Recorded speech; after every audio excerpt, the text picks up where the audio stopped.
Pemirsa, situasi keamanan di Papua Tengah kembali memanas. Kontak senjata antara aparat gabungan Timori dengan kelompok kriminal bersenjata atau KKB terjadi di Kabupaten Nabire, Papua Tengah. Baku tembak pecah di tengah malam saat aparat melakukan operasi penegakan hukum terhadap kelompok yang diduga bermarkas di wilayah tersebut. Operasi ini merupakan bagian dari upaya berkelanjutan aparat keamanan dalam menjaga stabilitas dan melindungi masyarakat dari ancaman kekerasan bersenjata. Berikut laporan lengkapnya untuk Anda. Kontak senjata dilaporkan terjadi pada Minggu malam. Sekitar pukul 22,4 WIB, aparat gabungan yang terdiri dari Satgas Kups Habema, Satgas Raja Wali, serta Satgas Operasi Damai Kartens 2026 bergerak menuju lokasi yang diduga menjadi markas persembunyian kelompok bersenjata. Menurut informasi yang dihimpun, operasi ini dilakukan sebagai tindak lanjut dari pengejaran terhadap seorang DPO yang mengaku sebagai Panglima Kodam ketiga D. Dula Aibon Kogoya. Saat aparat mendekati lokasi, kelompok bersenjata melakukan perlawanan sehingga baku tembak pun tidak terhindarkan. Suara letusan senjata memecah keheningan malam. Aparat berupaya melakukan tindakan terukur dan terarah guna melumpuhkan perlawanan serta mengamankan wilayah sekitar. Setelah kontak tembak berlangsung beberapa waktu, kelompok bersenjata dilaporkan melarikan diri meninggalkan markas yang selama ini mereka kuasai. Aparat kemudian berhasil menguasai lokasi dan melakukan penyisiran secara menyeluruh. Dari hasil penggeledahan, petugas mengamankan 561 butir amunisi berbagai kaliber untuk senjata laras panjang maupun pendek. Selain itu, ditemukan pula 10 magazin senjata api jenis SS-1 dan SS-101. Tak hanya itu, aparat juga menyita 12 unit telepon genggam, 5 unit handi talkie atau HT, serta uang tunai sebesar Rp79,9.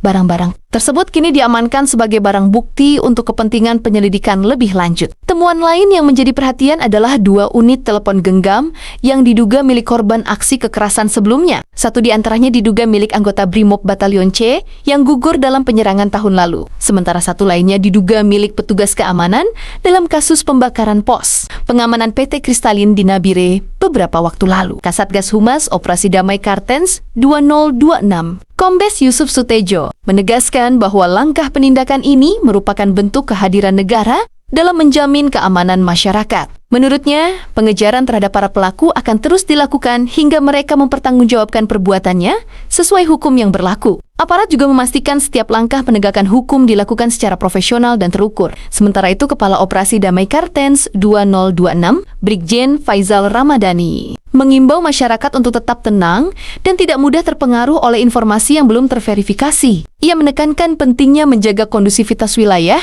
serta mempercayakan penanganan situasi kepada aparat keamanan. Hingga saat ini, aparat gabungan masih melakukan penyisiran di sekitar lokasi guna memastikan situasi benar-benar aman, sekaligus memburu anggota kelompok bersenjata yang melarikan diri. Operasi penegakan hukum disebut akan terus dilakukan demi menjaga stabilitas keamanan di wilayah Papua Tengah. Peristiwa ini kembali menjadi pengingat bahwa tantangan keamanan di sejumlah wilayah Papua masih memerlukan perhatian serius dan kolaborasi semua pihak. Pemerintah dan aparat keamanan menegaskan komitmennya untuk menghadirkan rasa aman bagi seluruh masyarakat tanpa terkecuali. Situasi di lokasi kejadian hingga kini dilaporkan mulai kondusif. Meski aparat gabungan masih melakukan patroli dan penyisiran untuk memastikan tidak ada lagi potensi gangguan keamanan, aktivitas masyarakat di sekitar wilayah tersebut pun berangsur kembali normal dengan pengawasan ketat dari aparat. Pihak keamanan menegaskan komitmennya untuk terus menjaga stabilitas dan memberikan rasa aman kepada warga. Operasi penegakan hukum akan dilakukan secara terukur dan profesional demi mencegah terulangnya aksi-aksi kekerasan serupa di kemudian hari. Perkembangan terbaru dari peristiwa ini akan terus kami pantau dan informasikan kepada Anda secara berkala. Pemirsa, aparat gabungan Tipolri menegaskan bahwa penegakan hukum akan terus dilakukan secara konsisten demi melindungi masyarakat dan menjaga stabilitas keamanan di Papua. Masyarakat diimbau tetap tenang, waspada, serta tidak menyebarkan informasi yang belum jelas kebenarannya. Kita akan terus memantau perkembangan situasi di Nabire, Papua Tengah, dan menghadirkan informasi terbaru untuk Anda. Saya Apnaus Official melaporkan, terima kasih telah menyaksikan. Tetap waspada dan sampai jumpa pada berita berikutnya.